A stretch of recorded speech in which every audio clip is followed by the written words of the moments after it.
Lillah. Alhamdulillahirrahmanirrahim. Jamaah Islam itu indah yang baru bergabung. Hari ini kita sedang membahas tema yang sangat bagus sekali, yaitu jangan remehkan mandi junub. Ya, tadi sudah dibahas oleh guru-guru kita sebelumnya. Bagaimana sih kalau kita mau mandi junub tapi nggak ada airnya. Terus bagaimana juga tata caranya mandi junub seorang perempuan ya. Kali ini kita lanjut lagi bersama guru-guru kita. Mohon izin Ustadz Syam. Siap. Tadi sempat kepotong ya, ditahan dulu sama Ustadz Syam nih. Nah Ustadz sekali lagi nih, apakah mandi wajib sah ya tanpa harus keramas atau memakai sabun karena katanya cukup niat dan main guyur aja itu udah sah. Nah lalu apa benar kalau mau mandi junub harus menggunakan busana walau hanya selembar kain? Nah mohon izin Ustadz Syam. Baik, bismillahirrahmanirrahim. Tabe guruku Habib, Ustadz Maulana, Kak Aca, serta guru-guru kami mulakan Allah Subhanahu wa Ta'ala.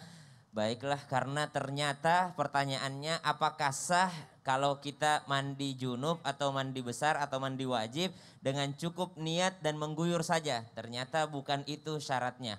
Bukan niat dan mengguyur, tapi niat dan meratakan air di seluruh anggota tubuh. Dari ujung rambut sampai ujung kaki. Jadi meratakan air ke seluruh tubuh. Karena ada orang mengguyur tidak rata.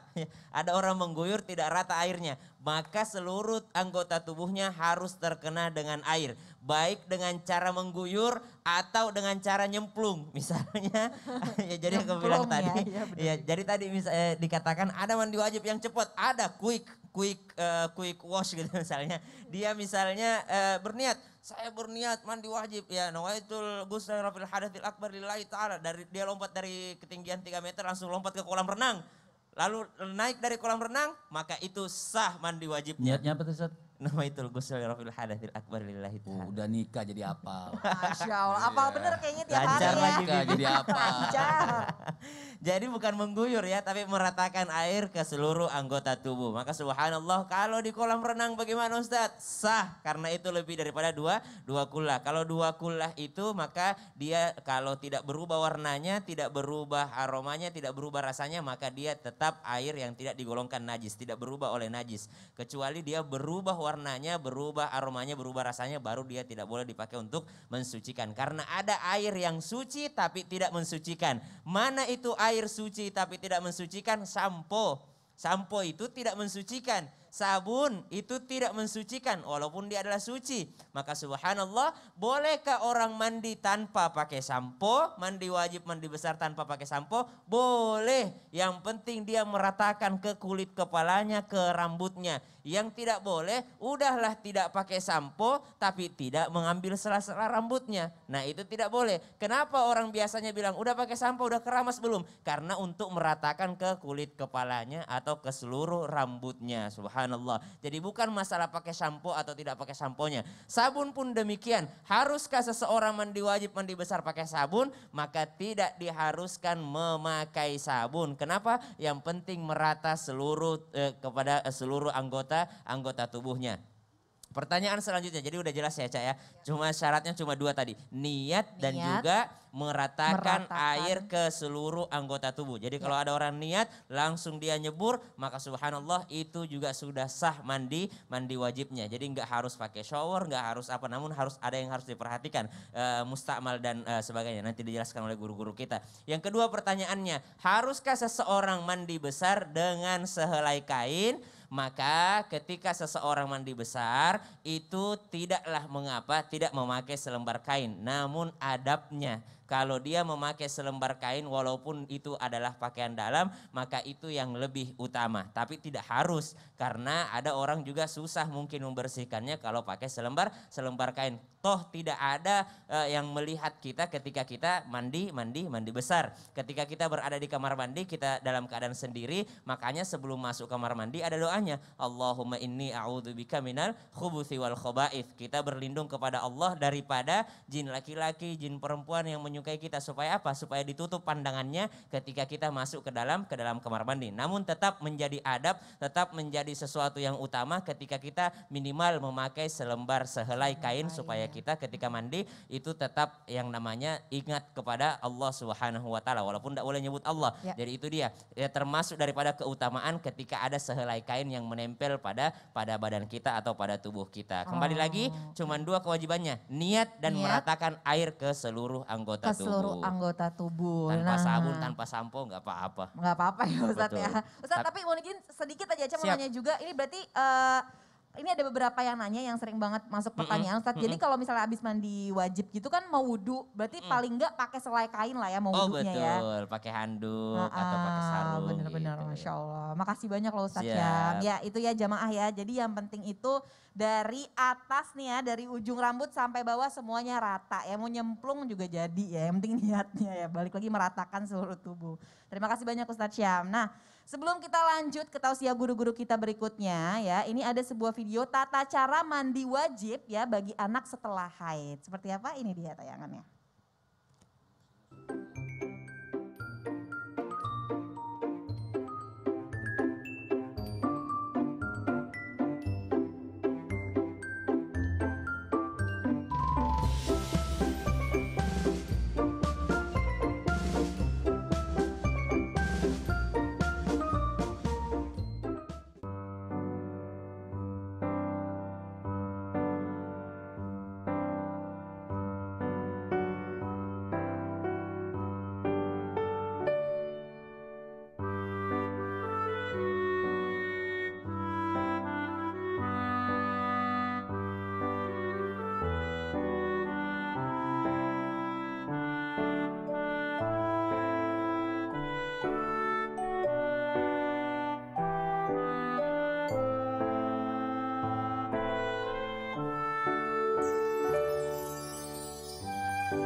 Aduh gemes banget itu videonya.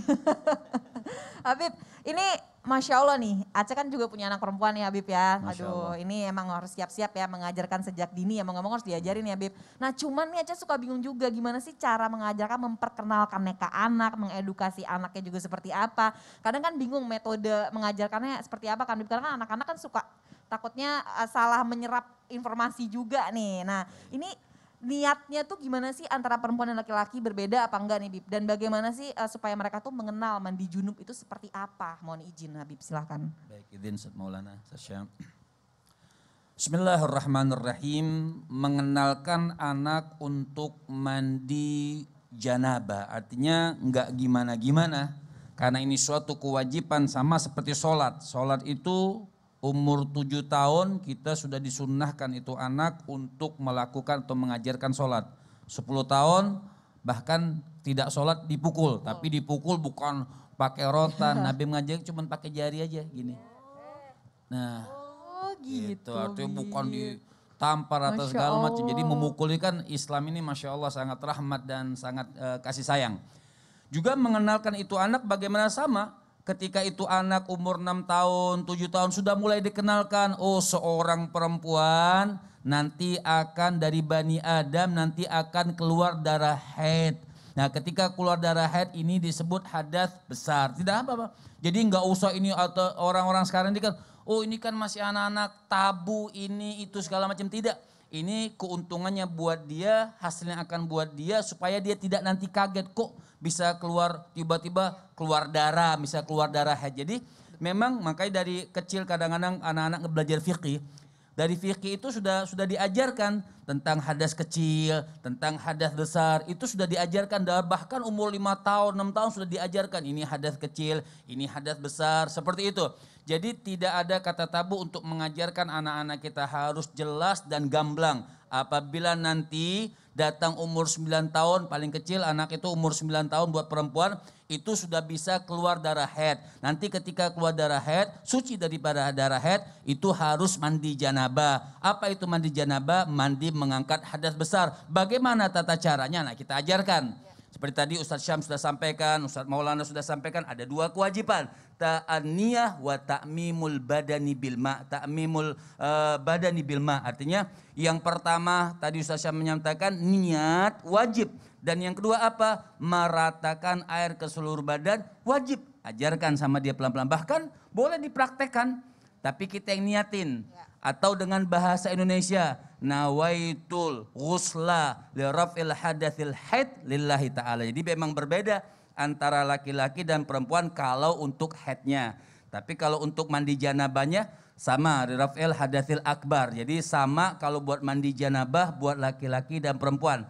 Tapi kalau buat haid ditambahkan lirafi hadatsil haid, mengangkat hadas dari suci dari darah haid karena Allah Subhanahu wa taala ajarkan sama dia pelan-pelan supaya anak perempuan kita mengerti, oh inilah ajaran Allah yang dibawa oleh baginda Nabi besar Muhammad sallallahu alaihi wasallam. Salah kalau kita mengajarkan kalau dia sudah dewasa baru kaget. Bahkan kadang-kadang subhanallah orang tua tidak peduli.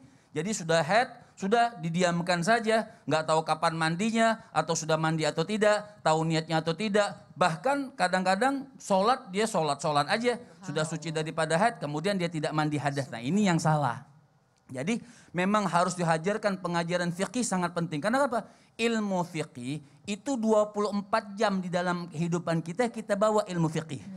Bagaimana wudhunya, bagaimana hadas besar, seperti orang mau berwudhu. Boleh nggak saya berwudhu sebelum mandi hadas besar? Silahkan boleh, disunahkan berwudhu sebelum mandi hadas besar. Kan seperti itu, nanti insya Allah dibahas oleh guru-guru kita. Jadi anak kecil walaupun masih kecil sudah kita ajarkan. Nah ini ada mandi janabah atau mandi hadas besar. Kalau nanti sudah haid atau sudah keluar darah. Oh begitu Bu, pasti dia nggak mungkin begini, begitu, begini, begitu, enggak. Memang sudah digariskan maktub dari Allah Subhanahu wa taala, anak kecil yang perempuan insya Allah kedepannya akan keluar darah haid. Nah diajarkan mandi janabah dan caranya aku niat mandi janabah, mengangkat daripada hadas haid karena Allah Subhanahu wa taala ajarkan. Nah setelah itu nak ratakan air ke badan. Sedikit menambahkan Ustaz Syam tadi, meratakan air ke seluruh badan.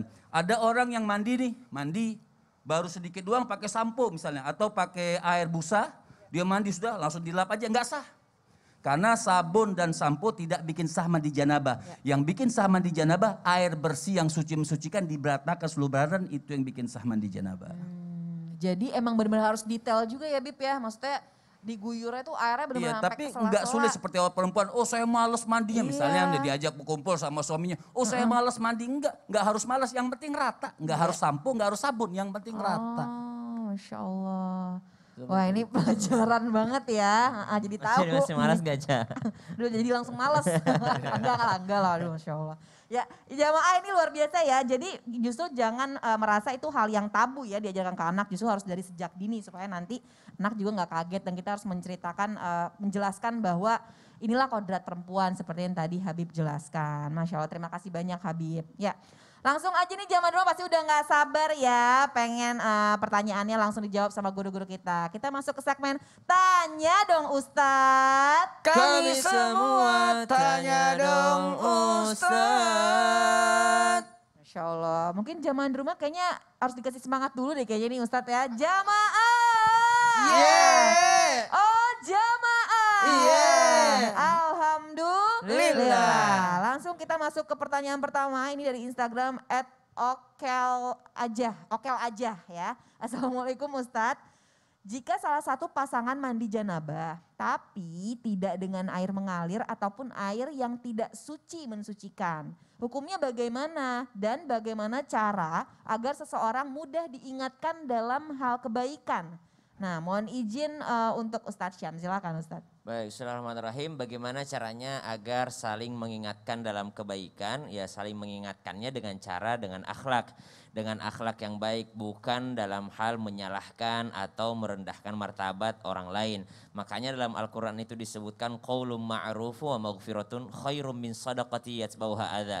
Meskipun kita sedekah banyak tapi kita menyakiti orang lain dengan perkataan kita, itu lebih baik perkataan yang baik dibandingkan sedekah yang banyak atau pemberian yang banyak. Kenapa? Karena kadangkala perkataan itulah yang lebih utama.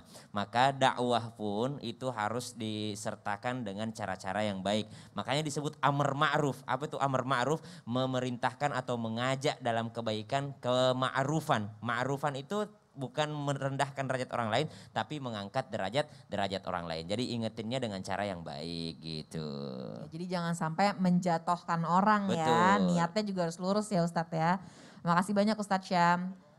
Ya lanjut, ini pertanyaan kedua dari @hindun97 ya. Assalamualaikum Ustadz, Ustazah, apakah boleh malamnya junub tapi mandi wajibnya siang?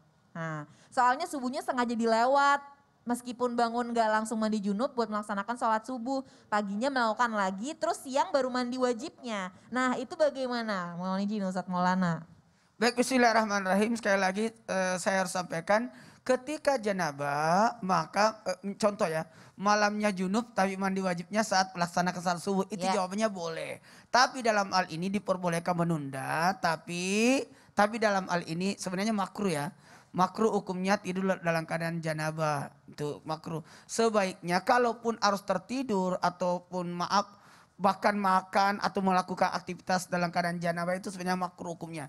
Jadi sebaiknya kita berwudu dulu. Iya sih. Berwudu dulu baru tidur. Nanti pada saat mau mandi mau salat subuh atau mau tahajud barulah kita mandi. Itu boleh. Karena aktivitas ketika janabah itu hukumnya makruh. Iya sih ya Ustaz. Tapi emang paling enak tuh langsung mandi sih, Ustaz. Langsung. Jadi kayak kita gak ada beban Karena sebenarnya gitu. kalau dari ilmu kesehatan harusnya langsung mandi. Karena urat-uratnya supaya nyambung lagi. Iya. Karena itu banyak terputus. Jadi urat-urat saraf itu terputus ketika janabah. Maka ketika dia mandi maka itu renggang kembali jadi bagus. Masya Allah. Terima kasih banyak Ustadz Iya. Maulana. Ya. Aduh Masya Allah ya, ini pembahasannya seru banget ya. Jadi makin banyak pengetahuan kita. Nah mohon izin Habib, ini Aceh mau nanya lagi nih. Bener gak sih Habib, seseorang itu yang belum mandi junub nih ya, itu atau masih dalam keadaan najis, itu akan selalu diikuti oleh setan atau jin nih. Duh, itu gimana ya Habib? Itu jin iseng banget ngikut-ngikutin. Kayaknya demen banget ya Bib nempel. Baik, insya Allah kita agak panjang nih bahasan. Mungkin insya Allah setelah ini kita bahas. Masya Allah, terima kasih Habib. Ya masih ditahan lu jamaah, jadi jamaah jangan kemana-mana. Tetap di Islam itu indah, jamaah. Alhamdulillah. Alhamdulillah.